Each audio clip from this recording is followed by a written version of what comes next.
Hello ಸ್ನೇಹಿತರೆ, ಎಲ್ಲರಿಗೂ ನನ್ನ ಯೂಟ್ಯೂಬ್ ಚಾನಲ್ಗೆ ಸ್ವಾಗತ. ಹಾಗೆ ಯೂಟ್ಯೂಬ್ ಚಾನಲ್ಗೆ ಸಬ್ಸ್ಕ್ರೈಬ್ ಮಾಡಿ, ಬೆಲ್ ಬಟನ್ನ ಕ್ಲಿಕ್ ಮಾಡಿ. ಇವತ್ತು ನಾನು ಪಾಲಕ್ ದೋಸೆ ಹೆಂಗೆ ಮಾಡೋದು ಅಂತ ಹೇಳ್ಕೊಡ್ತೀನಿ. ಪಾಲಕ್ ದೋಸೆ, ಟೊಮೊಟೊ ದೋಸೆ ಇದನ್ನೆಲ್ಲ ಕೇಳೇ ಬಿಟ್ಟಿರ್ತೀರ. ಸ್ವಲ್ಪ ನಾನು ಒಂದು ಅಕ್ಕಿ ತೊಗೊಂಡಿದ್ದೀನಿ. ಆ ಅಕ್ಕಿಗೆ 1 ಕಪ್ಪು ಉದ್ದಿನಬೇಳೆ ತೊಗೊಂಡಿದ್ದೀನಿ. ಆಮೇಲೆ ಸ್ವಲ್ಪ ಕಡಲೆಬೇಳೆ ಮತ್ತು ತೊಗರಿಬೇಳೆ ಹಾಕೋತಾ ಇದ್ದೀನಿ. ನೋಡಿ, ಇವಾಗ ನಾನು ಕಡಲೆಬೇಳೆ ಹಾಕಿದ್ದೀನಿ. ಸ್ವಲ್ಪ ಮೆಂತ್ಯ ತೊಗೊಂಡಿದ್ದೀನಿ. ಆಮೇಲೆ ಸ್ವಲ್ಪ ಇವಾಗ ತೊಗರಿಬೇಳೆನ ತೊಗೊಂಡಿದ್ದೀನಿ. ಗರಿಯಾಗಿರುವ ದೋಸೆ ಹೆಂಗೆ ಮಾಡೋದಂತ ಹೇಳ್ಕೊಡ್ತೀನಿ. ನೋಡಿ, ನೀವು ಒಂದು ಸಾರಿ ಹಿಟ್ಟನ್ನು ತೊಗೊಂಡ್ರೆ ಪಡ್ಡು ದೋಸೆ ಎರಡೂ ಮಾಡ್ಕೋಬೋದು.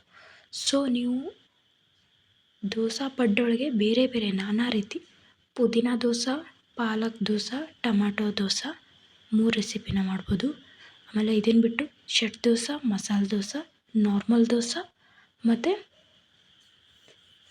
ನಿಮಗೆ ಯಾವ ರೀತಿ ಬೇಕೋ ಆ ರೀತಿ ಮಾಡ್ಕೋಬೋದು. ಪಡ್ಡು ಕೂಡ ಹಾಗೆ ಮಾಡ್ಬೋದು. ನೋಡಿ, ನಾನು ರುಬ್ಕೊಂಡು ಇಟ್ಕೊಂಡಿದ್ದೀನಿ. 8 ತಾಸು ನೆನೆಸ್ಬಿಟ್ಟು, ಅಕ್ಕಿನ 8 ತಾಸು ನೆನೆಸ್ಬಿಟ್ಟು ಹಿಟ್ಟನ್ನು ರುಬ್ಕೋದೆ. ಅಕ್ಕಿನ ಮಿಕ್ಸರ್ಗೆ ಹಾಕ್ಕೊಂಡಿದ್ದೀನಿ. ಮಿಕ್ಸರ್ಗೆ ಹಾಕೋದನ್ನು ತೋರಿಸಿಲ್ಲ, ಬಟ್ ಮಿಕ್ಸಿಗೆ ಹಾಕಿದ್ದೀನಿ. ಹಾಕ್ಕೊಂಬಿಟ್ಟು ಹಿಟ್ಟನ್ನ ಇಟ್ಕೊಂಡಿದ್ದೀನಿ. ನೈಟ್ ನೀವು ಮಲಗುವಾಗ, ಅಂದರೆ ಮಾರ್ನಿಂಗ್ ನೀವು ಅಕ್ಕಿ ನೆನೆಹಾಕಿರ್ತೀರ, ನೈಟ್ ಮಲಗುವಾಗ ಹಿಟ್ಟನ್ನು ರುಬ್ಕೊಂಡು ಇಡುವಾಗ ಅದಕ್ಕೆ 1 ಟೇಬಲ್ ಸ್ಪೂನಷ್ಟು ಸಕ್ಕರೆ ಹಾಕಬೇಕು. ಯಾಕಂದರೆ ನೋಡಿ, ಸ್ವಲ್ಪ ಜನದ ಕೈ ಅಂದರೆ ಅಲ್ಲಿ ಉಬ್ಬಲ್ಲ, ಸ್ವಲ್ಪ ಜನದ ಕೈಲೇ ಉಬ್ಬುತ್ತೆ. ಸೊ ಅದ್ರ ಸಲುವಾಗಿ ನಿಮ್ಮ ಕೈಲೇ ಏನಾದರೂ ಉಬ್ಬಲಿಲ್ಲ ಅಂದರೆ ನೈಟು ಸೋಡಾ ಅಥವಾ ಸಕ್ಕರೆನ ಹಾಕಬೇಕು. ಸೊ ಆಲ್ಮೋಸ್ಟ್ ಅಲ್ಲೂ ಸಕ್ಕರೆ ಹಾಕಿ ಬೆಳಗ್ಗೆ ಸೋಡಾ ಹಾಕ್ರಿ, ಅಂದರೆ ತುಂಬ ಟೇಸ್ಟಿಯಾಗಿ ಗರಿಯಾಗಿ ಬರುತ್ತೆ. ಯಾರ್ದು ಹಿಟ್ಟು ಉಬ್ಬಲ್ಲಲ್ಲ, ಸೊ ಅವರಿಗೆ ಇದು ಒಳ್ಳೆ ಮೆಥಡ್. ನೋಡು, ಉಬ್ಬಿದೆ ಅಲ್ವಾ, ಆಲ್ಮೋಸ್ಟ್ ಸ್ವಲ್ಪ ಉಬ್ಬಿದೆ. ಹಿಟ್ಟು ಕೂಡ ಚೆನ್ನಾಗಾಗಿದೆ. ಸೊ ನಿಮಗೆ ದೋಸೆ ಮಾಡುವಾಗ ಈಸಿ ಆಗುತ್ತೆ. ಉಬ್ಬಿದ್ರೆ ದೋಸೆ ಚೆನ್ನಾಗಿ ಬರುತ್ತೆ. ಸೊ ಅದರ ಸಲುವಾಗಿ ಹಿಟ್ಟನ್ನ ಈ ರೀತಿ ರೆಡಿ ಮಾಡ್ಕೋಬೇಕು. ನೋಡಿ, ತುಂಬ ಈಸಿ ಇದೆ. ನಾನು ನಾರ್ಮಲ್ ದೋಸೆ ಮಾಡಿ ತೋರಿಸಿದ್ದೀನಿ, ಸೆಟ್ ದೋಸೆ ಕೂಡ ಮಾಡಿ ತೋರಿಸಿದ್ದೀನಿ, ಆಮೇಲೆ ಉತ್ತಪ್ಪ ಕೂಡ ಮಾಡಿ ತೋರಿಸಿದ್ದೀನಿ. ಸೊ ಇವಾಗ ಪಾಲಕ್ ದೋಸೆ ಹೆಂಗೆ ಮಾಡೋದಂತ ಮಾಡಿ ತೋರಿಸ್ತೀನಿ. ನೋಡಿ, ಸ್ವಲ್ಪ ಉಪ್ಪು ಹಾಕ್ಕೊಳ್ಳಿ, ಅಂದರೆ ದೋಸೆಗೆ ಉಪ್ಪು ಬೇಕಲ್ವ. ಸೊ ಸರಿಯಾಗಿ ಎಲ್ಲವನ್ನು ಮಿಕ್ಸ್ ಮಾಡ್ಕೊಳ್ಳಿ ಹಿಟ್ಟನ್ನು. ತುಂಬ ಈಸಿ ಇದೆ. ಸೊ ಮನೆಯಲ್ಲಿ ಒಂದ್ಸಲ ಮಾಡಿದ್ರೆ ಪಡ್ಡು ದೋಸೆ ನಾನಾ ರೀತಿ ಮಾಡ್ಕೋಬೋದು. ಡೈಲಿ ಸಂಡೇ ಅದೇ ಮಾಡಿದ್ರೆ ಬೇಜಾರಾಗುತ್ತೆ. ಸೊ ಪ್ರತಿ ಸಂಡೇ, ಪ್ರತಿ ಹಾಲಿಡೇಗೂ ಚೇಂಜಸ್ ಮಾಡ್ಕೋಬೇಕು. ಸೊ ಇವಾಗ ನೋಡಿ, ಹಿಟ್ಟನ್ನ ಸೈಡಿಗೆ ಇಟ್ಬಿಟ್ಟು ಈ ಕಡೆ ಮಿಕ್ಸಿಗೆ ಏನೇನು ಹಾಕೋದಂತ ನೋಡಿ. ಇಲ್ಲಿ ನಾನು ಒಂದು ಮಿಕ್ಸಿಗೆ ಪಾಲಕ್ ಹಾಕ್ತಾಯಿದ್ದೀನಿ, ಮೆಣಸಿನ್ಕಾಯಿ ಹಾಕ್ತಾಯಿದ್ದೀನಿ, ಕರಿಬೇವು, ಜೀರಿಗೆ, ಆಮೇಲೆ ಸ್ವಲ್ಪ ಶುಂಠಿ ಹಾಕ್ತಾಯಿದ್ದೀನಿ. ಹಾಕಿಬಿಟ್ಟು ಸ್ವಲ್ಪ ಕೊತ್ತಂಬರಿನ ಹಾಕಿದ್ದೀನಿ. ನಿಮ್ಮ ಹತ್ರ ಕೊತ್ತಂಬರಿ ಇರಲಿಲ್ಲ ಅಂದರೆ ಧನಿಯಾನ ಕೂಡ ಹಾಕ್ಬೋದು. ನೋಡಿ, ಇವಾಗ ಮಿಕ್ಸಿಗೆ ಹಾಕ್ಕೊಂಡಿದ್ದೀನಿ. ಫಸ್ಟಿಗೆ ಹಾಗೆ ಹಾಕ್ಕೊಂಡು ಆಮೇಲೆ ಸ್ವಲ್ಪ ನೀರು ಹಾಕ್ಕೊಂಡು ಸ್ವಲ್ಪ ಪೂರ್ತಿ ಇದು ಮಾಡ್ಕೋಬೇಕು. ನೀರು ತುಂಬ ಹಾಕ್ಕೋಬಾರ್ದು. ನೀರು ತುಂಬ ಹಾಕ್ಕೊಂಡ್ರೆ ಹಿಟ್ಟು ತುಂಬ ಹಳಸಾಗುತ್ತೆ. ನಾನು ಗ್ಯಾಸ್ ಮೇಲೆ ತೆವೆನ ಇಟ್ಟಿದ್ದೀನಿ, ದೋಸೆ ತೆವೆ, ಅದಕ್ಕೆ ಸ್ವಲ್ಪ ಎಣ್ಣೆ ಹಚ್ಚಿದ್ದೀನಿ. ನೋಡಿ, ಇವಾಗ ಹಿಟ್ಟಲ್ಲಿ ಮಿಕ್ಸ್ ಮಾಡ್ಕೋತಾ ಇದ್ದೀನಿ. ನಿಮಗೆ ಎಷ್ಟು ಗಾತ್ರದಲ್ಲಿ ಬೇಕು, ಅಂದರೆ ಎಷ್ಟು ದೋಸೆಗೆ ಬೇಕು ಅಂತ ನೋಡಿಕೊಂಡು ಅದು ಹಾಕ್ಕೊಳ್ಳಿ. ಸೊ ಕಂಪ್ಲೀಟಾಗಿ ಎಲ್ಲವನ್ನು ಚೆನ್ನಾಗಿ ಮಿಕ್ಸ್ ಮಾಡಿಕೊಂಡು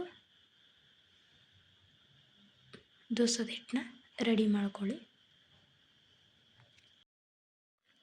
ಸೊ ಫೈನಲಿ ರೆಡಿ ಆಯಿತು ಹಿಟ್ಟು. ಇವಾಗ ಸ್ವಲ್ಪ ಎಣ್ಣೆ, ನಾನು ಆಲ್ರೆಡಿ ಒಂದು ಸಾರಿ ಎಣ್ಣೆ ಹಚ್ಚಿದ್ದೀನಿ. ಸೊ ಅದ್ರ ಸಲುವಾಗಿ ಈಗ ಸ್ವಲ್ಪ ಎಣ್ಣೆ ಹಚ್ಚಕತ್ತೀನಿ. ಎಣ್ಣೆ ಯಾಕೆ ಹಚ್ಚಬೇಕು ಅಂದರೆ ತೆಮೆಯಿಂದ ದೋಸೆ ಬಿಡಬೇಕಲ್ವ. ಸೊ ಅದ್ರ ಸಲುವಾಗಿ ಎಣ್ಣೆ ಹಚ್ಚಿದ್ರೆ ಬೇಗ ಇದು ಆಗುತ್ತೆ. ನೋಡಿ, ದೋಸೆ ಹಾಕ್ಕೊಂಡು ಫುಲ್ ನಿಮಗೆ ಎಷ್ಟು ದೊಡ್ಡದು ಬೇಕೋ ಅಷ್ಟು ಹಾಕ್ಕೊಳ್ಳಿ. ನಿಮಗೆ ಯಾವ ರೀತಿ ಬೇಕೋ ಅದನ್ನು ಹಾಕ್ಕೊರಿ. ಗರಿಯಾಗಿ ಬೇಕಂದರೆ ಗರಿ ಹಾಕೋರಿ, ಪರವಾಗಿಲ್ಲ. ನಮಗೆ ಮೀಡಿಯಮಲ್ಲಿ ನಾರ್ಮಲ್ ದೋಸೆ ಬೇಕಂದರೆ ನಾರ್ಮಲ್ ದೋಸೆನೂ ಕೂಡ ಹಾಕ್ಕೊಳ್ಳಿ. ನಿಮಗೆ ಒಂದು ವೇಳೆ ಇದೇ ಪಾಲಕ್ ದೋಸೆಯಲ್ಲೇ ಮಸಾಲ ಪಾಲಕ್ ದೋಸೆ ಬೇಕು ಅಂದರೆ ಇದ್ರ ಮೇಲೆ ಸ್ವಲ್ಪ ಕೆಂಪು ಚಟ್ನಿ ಆಮೇಲೆ ಸಾಸು ಕೂಡ ಹಾಕ್ಕೋಬೋದು ಬೇಕು ಅಂದರೆ.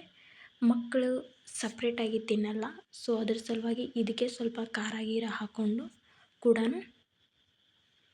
ಉಣ್ಬೋದು, ಏನು ತೊಂದರೆ ಇಲ್ಲ.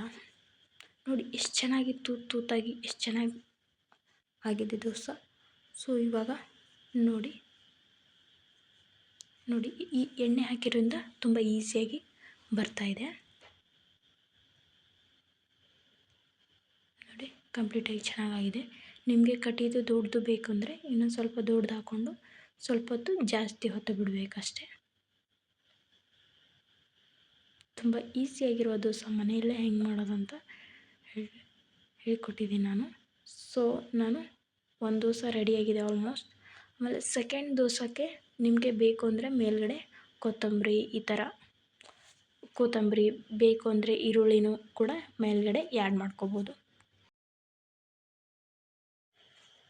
ನೋಡಿ ಮೇಲ್ಗಡೆ ಸ್ವಲ್ಪ ಕೊತ್ತಂಬರಿ, ಚಟ್ನಿ ಈ ಥರ ಎಲ್ಲ ಆ್ಯಡ್ ಮಾಡ್ಕೋಬೋದು.